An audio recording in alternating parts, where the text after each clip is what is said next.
Hello नमस्कार दोस्तों, मैं ऋषभ आपके चैनल एजुकेशन फॉर ऑल में एक बार फिर से आपका स्वागत करता हूं। आज हम लोग बिहार के आधुनिक इतिहास को पढ़ेंगे। इससे पहले मैंने प्राचीन इतिहास बिहार का और मध्यकालीन इतिहास पढ़ा दिया हूं। अगर आप वो लोग वीडियो नहीं देखे हैं तो उसका मैं डिस्क्रिप्शन में लिंक दे दूंगा। आप जो है पहले उस वीडियो को देख लीजिएगा, फिर उसके बाद ये देखिएगा तो आपको अच्छी तरह से समझ में आएगा। अगर ऐसे ही अपडेट आप चाहते हैं तो चैनल को सब्सक्राइब करें, बेल आइकन को प्रेस करें और शेयर और लाइक जरूर करें। चलिए अब लोग जो है आधुनिक बिहार का इतिहास जो है वो स्टार्ट करते हैं। आधुनिक बिहार में जो है हम लोगों को क्या क्या पढ़ना है। पहले यूरोपीय कंपनियों का प्रवेश, जनजाति विद्रोह कुछ हुआ था, 1857 की क्रांति और 1857 की क्रांति में बिहार पर क्या प्रभाव पड़ा था उसके बारे में पढ़ना है। राष्ट्रीय आंदोलन के बारे में पढ़ना है और बिहार में से जो संबंधित आंदोलन है उसके बारे में पढ़ना है। पृथक बिहार का गठन, यानी कि बिहार का गठन कैसे हुआ, वो सारा चीज़ जो है वो पढ़ना है। यानी कि हम लोगों को जो आधुनिक बिहार में है वो 5 टॉपिक जो है वो पढ़ना है। तो पहला टॉपिक आज हम लोग पढ़ेंगे इसमें कि जो यूरोपीय कंपनी का प्रवेश, यानी कि जितने भी विदेशी कंपनी थे वो कैसे कैसे आए बिहार में सर्वप्रथम पुर्तगाली आए जो हुगली से पटना नाव द्वारा व्यापार करते थे। वे पटना से सोरा, सूती वस्त्र, चीनी, मिट्टी के बर्तन और मसाले आदि प्राप्त करते थे। 1632 ईस्वी में पटना में, यानी कि पटना कॉलेज की उत्तरी इमारत डचों ने अपना व्यापार केंद्र स्थापित किया। डचों की अभिरुचि सूती वस्त्र, सोरा आदि में थी। यानी कि जो डच थे वो उनका जो रुचि था वो सूती वस्त्र और सोरा में था। और वो कब आकर के यहाँ पर व्यापार करे तो पटना में 1632 में उन्होंने किया था। अंग्रेजों ने 1620 ईस्वी में पटना के आलमगंज में अपना व्यापारिक केंद्र स्थापित किया, लेकिन वह 1621 ईस्वी में बंद हो गया। उन्हें व्यापारी केंद्र स्थापित करने में वास्तविक सफलता 1651 ईस्वी में मिला था। यानी कि बिहार में सबसे पहले पुर्तगाल आए, दूसरे नंबर पर जो है वो डच है, तीसरे नंबर पे जो है वो अंग्रेज आए। उन्होंने जो है वो 1620 ईस्वी में अपना एक व्यापार केंद्र स्थापित किया था जो कि 1621 में बंद हो गया, लेकिन 1651 में फिर से उन्होंने जो है वो स्थापना किया। अंग्रेज यात्री पीटर मुंडी 1632 ईस्वी में बिहार आया था। उसने यहाँ व्यापार की संभावनाएं देखी तथा डच कंपनी को व्यापार करते हुए भी देखा था।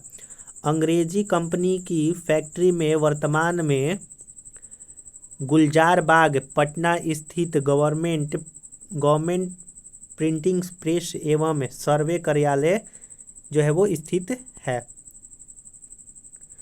डेनिश कंपनी ने 1774 ईस्वी में पटना सिटी के नेपाली कोठी के समीप अपनी फैक्ट्री स्थापित की थी।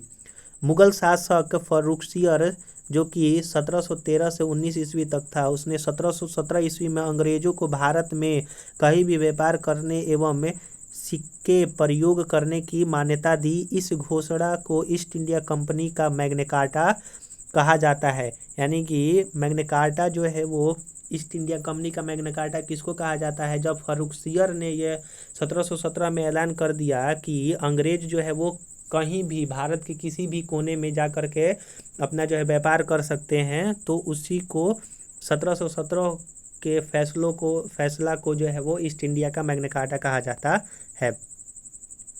बंगाल, बिहार एवं अंग्रेजी कंपनी को 1717 ईस्वी में व्यापारिक अधिकार प्राप्त हो गया था। दूसरी ओर बंगाल के नवाब अलीवर्दी खान मुगलों से हटकर स्वतंत्र सत्ता चला रहे थे, अतः व्यापारिक हितों के लिए संघर्ष जो है वो स्वाभाविक था। 1756 ईस्वी में अलीवर्दी खां की मृत्यु के बाद उसका नाती सिराजुद्दौला बंगाल का नवाब बना। 23 जून 1757 ईस्वी को अंग्रेज एवं सिराजुद्दौला के मध्य प्लासी का लड़ाई हुआ, जिसमें सिराजुद्दौला जो है वो पराजित हो गया। उसके बाद मीर जाफर को कठपुतली नवाब बनाया गया। 1760 ईस्वी में मीर जाफर की जगह उसके दामाद मीर कासिम को नवाब बनाया गया। अगला पॉइंट है, अगर वीडियो अच्छा लग रहा होगा तो आप वीडियो को लाइक और चैनल को सब्सक्राइब और शेयर भी कर सकते हैं। मीर कासिम ने अंग्रेज़ों के हस्तक्षेप को कम करने के उद्देश्य से अपनी राजधानी मुंगेर स्थापित किया। यानी कि जब मीर कासिम नवाब बना तो अंग्रेज़ों को हस्तक्षेप को से बचने के लिए उसने अपना जो है राजधानी कहाँ बनाया, तो मुंगेर जो है वो स्थानांतरित कर दिया। स्थानीय व्यापारियों पर से करों को समाप्त कर दिया। इससे ब्रिटिश व्यापारियों को परेशानी होने लगी। अंग्रेजों ने 1763 ईस्वी में मीर कासिम को हटा करके पुनः मीर जाफर को नवाब बना दिया था। यह मीर कासिम वही है जो कि 1757 में जो पलासी का युद्ध हुआ था, तो यह सेनापति था सिराजुद्दौला का, लेकिन लालच की वजह से वह अंग्रेजों की तरफ जो है वो चला गया था। 1763 ईस्वी में मीर कासिम भागकर पटना आ गया। पटना में उसने अंग्रेजी फैक्ट्री पर अधिकार कर लिया। इसके बाद वह अवध के नवाब शुजाउद्दौला एवं मुगल बादशाह शाह आलम द्वितीय से मिला। तीनों की संयुक्त सेना एवं अंग्रेज के तरफ से हेक्टर मिन्यू के नेतृत्व में 22 अक्टूबर 1764 ईस्वी को बक्सर का युद्ध हुआ और इस युद्ध में संयुक्त सेना की हारी और अंग्रेजों की जीत हुई। 12 अगस्त 1765 ईस्वी को इलाहाबाद की संधि हुई। उसके तहत मुगल सम्राट शाह आलम द्वितीय को 26 लाख रुपए वार्षिक के बदले ईस्ट इंडिया कंपनी को बिहार, बंगाल और उड़ीसा का दीवानी यानी कि अधिकार देना पड़ा। और 1766 ईस्वी में पटना स्थित अंग्रेज फैक्ट्री के मुख्य अधिकारी मिल्टन को राजा धीराज नारायण और राजा शिताब राय के साथ एक प्रशासनिक मंडली का सदस्य बनाया गया। 1767 ईस्वी में धीरज नारायण को हटाकर शिताब राय को कंपनी द्वारा नायब दीवान बनाया गया। तो जब बक्सर का युद्ध 1764 ईस्वी में बक्सर का युद्ध जब संयुक्त सेना हार गई, तो उसके बाद जो है वो 12 अगस्त 1665 ईस्वी को इलाहाबाद की संधि हुई, जिसमें मुगल सम्राट को जो है 26 लाख रुपए जो है वार्षिक रूप से देना पड़ा। अगला है 1766 ईस्वी में पटना स्थित अंग्रेज फैक्ट्री के मुख्य अधिकारी, ये जो हो गया है। अगला पॉइंट है 1770 ईस्वी में बंगाल बिहार के क्षेत्र में भीषण अकाल पड़ा। यानी कि 1770 में बिहार और बंगाल में जो है वो भीषण अकाल पड़ा। पटना, भागलपुर, दरभंगा, पूर्णिया में अकाल का प्रकोप जो है वो भयंकर था। 1783 ईस्वी में बिहार में पुनः अकाल पड़ा। जांच अधिकारी जॉन शोर ने एक अन्नागार के निर्माण का सुझाव दिया। उसके सुझाव पर 1784 ईस्वी में पटना में ब्रिटिश इंजीनियर जॉन गार्स्टीन द्वारा गोल घर का जो है वो निर्माण किया गया। यानी कि गोल घर का मुख्यतः निर्माण किस लिए किया गया था, तो जब 1783 में अकाल आया था, तो जो अधिकारी जांच करने के लिए आया था जॉन शोर, उसके कहने पर 1784 ईस्वी में गोल घर का निर्माण किया गया। किस लिए, तो वहाँ पर अनाज जो है वो स्टोर करने के लिए। अगला पॉइंट है इसमें जनजाति विद्रोह, यानी कि कुछ जो है वो जनजाति विद्रोह भी हुए थे। जनजाति क्षेत्रों में अंग्रेजों के बढ़ते राजनीतिक, आर्थिक एवं धार्मिक हस्तक्षेप के कारण कई जनजाति विद्रोह हुए। बिहार के प्रमुख जनजाति विद्रोह जो है वो कुछ इस प्रकार हैं। देखिए, विद्रोह दिया है, वर्ष है, किस जगह पर हुआ था और उसका नेतृत्व कौन करता था।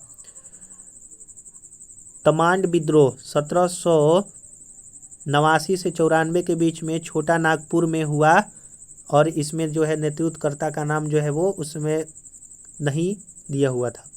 चेरो विद्रोह 1800 से 1802 में पलामू में हुआ था और यह भूषण सिंह ने वहाँ पर नेतृत्व किया था। हो विद्रोह 1820 से 21 में सिंह भूम ने क्षेत्र में हुआ था। कोल विद्रोह 1831 से 32 में छोटा नागपुर में हुआ था और बुद्धो भगत सिंह ने किया था। संथाल विद्रोह 1855 से 56 में संथाल परगना में हुआ था। यहाँ पर सिद्धू कान्हू चांद एवं भैरव जो है वो नेतृत्व कर रहे थे। सरदारी विद्रोह 1858 से 95 के बीच में हुआ छोटा नागपुर और सिंहभूम में। मुंडा विद्रोह 1895 से 1900 में तक हुआ छोटा नागपुर में, और यहाँ पर जो नेतृत्व करता थे बिरसा मुंडा थे। अगला है ताना भगत विद्रोह 1913 से 14 के बीच में गुमला क्षेत्र में हुआ था, और जतरा भगत यहाँ के नेतृत्व करता थे। आइए जो है वो कुछ इसमें से प्रमुख विद्रोह है उसके बारे में हम लोग पढ़ लेते हैं। संथाल विद्रोह जो कि 1855 से 56 के बीच में हुआ था। 1857 ईस्वी की क्रांति से तुरंत पहले यह विद्रोह भागलपुर से राजमहल तक के क्षेत्र में हुआ था, जिसे दामन ए कोह के नाम से जाना जाता है। यह जनजाति शोषण के विरुद्ध जो है वो प्रथम सशक्त जनजाति जो है वो विद्रोह था। तो अगर पूछेगा कि पहला वह कौन सा बिहार में विद्रोह था, जनजाति विद्रोह जो कि सख्त जनजाति विद्रोह के नाम से जाना गया, तो संथाल विद्रोह। इस विद्रोह का कारण बाहरी लोगों द्वारा शोषण, मांझी व्यवस्था एवं परहा पंचायत व्यवस्था में परिवर्तन आदि था। इस विद्रोह का नेतृत्व सिद्धू कान्हू चांद एवं भैरव ने किया था। यह विद्रोह असफल रहा, लेकिन इसके परिणाम स्वरूप संथाल परगना कसतकारी अधिनियम 1869 संथाल परगना एवं मांझी व्यवस्था को मान्यता जो है वो दी गई। अगला जो प्रमुख जो है वो मुंडा विद्रोह है, जो कि 1895 से 1900 तक रहा। यह जनजाति विद्रोह में सबसे सशक्त जनजाति विद्रोह था। विद्रोह की व्यापकता के कारण इसे उलगुलान विद्रोह भी कहते हैं। यानी कि जो मुंडा विद्रोह है उसका दूसरा नाम क्या है, तो उलगुलान विद्रोह के रूप में भी इसको जाना जाता है। इस विद्रोह का कारण दिकुओं द्वारा शोषण, खुटकटी व्यवस्था में परिवर्तन तथा धार्मिक मामलों में हस्तक्षेप आदि था। इस विद्रोह का नेतृत्व बिरसा मुंडा ने किया था। उन्होंने आनंद पांडे से वैष्णव धर्म की दीक्षा प्राप्त की। उन्होंने स्वयं को सिंहबोंगा का अवतार बताया। उन्होंने आचरण शुद्धता, आत्म सुधार एवं एकेश्वरवाद की उपदेश दी। यानी कि बिरसा मुंडा जो है वो उन्होंने अपने आप को किसका अवतार बतलाया था, तो सिंह बोंगा का अवतार बतलाया। और उन्होंने जो है वो सिद्धांत दिया, उपदेश दिया कि आचरण शुद्धता, यानी कि जो आचरण होना चाहिए वो शुद्ध होना चाहिए। आत्म सुधार, यानी कि अपने में जो है वो सुधार लाएं, और एकेश्वरवाद यानी कि एक ईश्वर की जो है वो पूजा करें। इस विद्रोह का तीव्र रूप 1899 ईस्वी में रहा, जब कई स्थानों पर अंग्रेजों को हराया गया। 3 फरवरी 1900 ईस्वी को बिरसा मुंडा को गिरफ्त कर लिया गया। 9 जून 1900 ईस्वी को हैजा के कारण उनकी मृत्यु हो गई। विद्रोह के परिणाम स्वरूप खुटकटी व्यवस्था पुनः लागू की गई। छोटा नागपुर कसतकारी अधिनियम 1908 पारित किया गया। तो ये जो है वो आधुनिक बिहार के इतिहास में आज हम लोग जो है वो कंपनी के बारे में पढ़े, और कुछ जो विद्रोह थे उनके बारे में हम लोगों ने यहाँ पर देखा। अगर आपको वीडियो अच्छा लग रहा होगा तो आप वीडियो को लाइक, चैनल को सब्सक्राइब और अपने दोस्तों को ज़रूर बतलाएंगे। इसके पैरेलल जो है वो मैंने रुक्मणी पब्लिकेशन का ज्योग्राफी का 1 लाइनर जो है वो क्वेश्चन आंसर स्टार्ट किया हूँ। अगर आप उसको देखना चाहते हैं तो उसका डिस्क्रिप्शन में मैं लिंक दे दूंगा, आप जो है देख सकते हैं। और इसका मैंने बिहार का प्राचीन इतिहास और आधुनिक इतिहास को पढ़ाया है, उसका भी मैं डिस्क्रिप्शन में लिंक दे दूंगा। ये जो है वो बिहार के सभी एग्जाम के लिए अति महत्वपूर्ण है। चलिए अब हम लोग जो है वो नेक्स्ट वीडियो मिलते हैं, तब तक के लिए नमस्कार।